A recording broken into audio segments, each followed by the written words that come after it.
ഡൽഹിയിലെ തന്നെ മറ്റൊരു വിവരം ഇവിടെ കനത്ത പുകമഞ്ഞ് എന്നതാണ്. കാഴ്ചപരിധി കുറഞ്ഞിരിക്കുന്നു. വായുമലിനീകരണം അതീവ മോശം അവസ്ഥയിൽ തന്നെ തുടരുകയും ചെയ്യുന്നു. അനൂപ് ദാസ് അതിൻ്റെ വിവരങ്ങൾ നൽകും. അനൂപ്, ഡൽഹി എപ്പോഴും അല്ലേ ഒന്നുമില്ലെങ്കിൽ തണുപ്പ് അല്ലെങ്കിൽ ഈ പുക ശല്യം ഇതൊക്കെ എപ്പോഴും ഗുരുതര പ്രശ്നമായി നിൽക്കുകയാണ്. എന്താണ് അവസ്ഥ?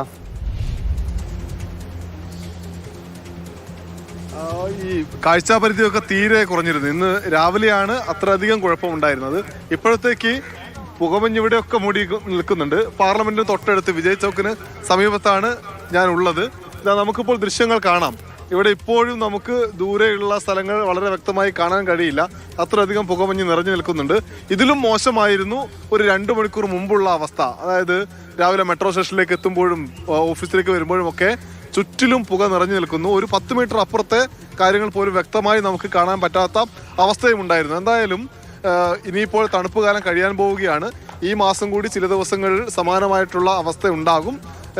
ജനുവരി മാസത്തിൽ മിക്ക ദിവസങ്ങളിലും ഇങ്ങനെയായിരുന്നു. ഇതിപ്പോൾ കുറഞ്ഞിട്ടുണ്ട്. എന്തായാലും കഴിഞ്ഞ ഒരു 2 ആഴ്ചക്കിടയിൽ ആദ്യമായിട്ടാണ് ഇങ്ങനെ ഇത്രയധികം ഒരു പുകമഞ്ഞ് മൂടി നിൽക്കുന്ന അവസ്ഥ നമുക്ക് കാണാൻ പറ്റിയത്. എന്തായാലും ഡൽഹിയിൽ പലയിടങ്ങളിലും വായു ഗുണനിലവാരവും മോശമായി തന്നെ തുടരുകയാണ്.